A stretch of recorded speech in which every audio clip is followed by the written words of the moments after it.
နောက်ဆုံးသူ့ရဲ့မေတော်မိခင်ကမေတော်မိခင်ကနေပြီးတော့သူ့အဖေလက်ထက်တုန်းကဒံယေလဖျားခင်ရဲ့ဝိညာဉ်တော်နဲ့ပြည့်စုံတဲ့ဒံယေလဆိုတာရှိတယ်ဆိုမှဒံယေလက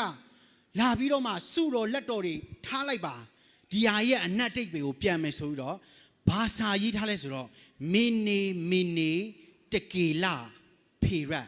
ဒီနန်းတော်ရဲ့အုတ်နေရာမှာဖျားခင်ကလက်ရည်နဲ့ရေးသွားတာနော်လေးစားရောင်ချီနဲ့တွတ်ဆိုပြီးတော့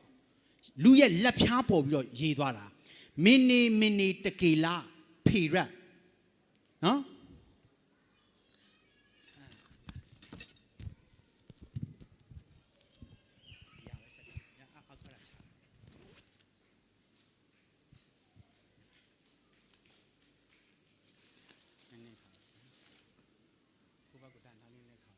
မနော်မင်း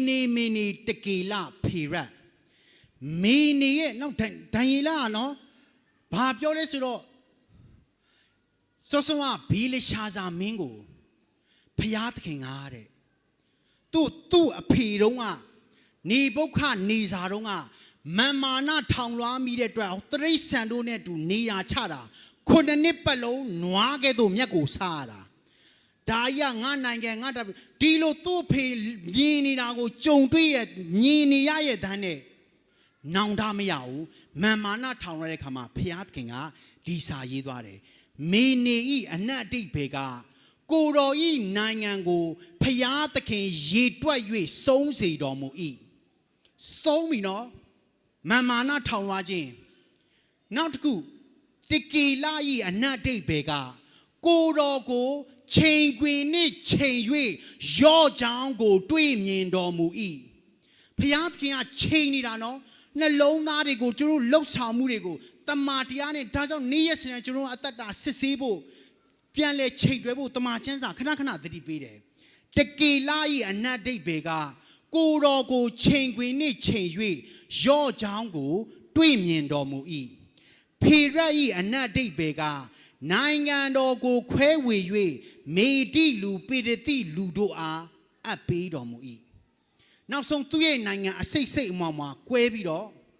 အဲ့ဒီညမှာပဲအသက်ခံရတယ်ညမှာတင်မဲ့ဒါရီမင်းကသူ့နိုင်ငံကိုအသက်60နှစ်မှာတိမ့်ပိုက်တယ်ဒီမှာဆိုရင်တကေလရဲ့အနက်တွေက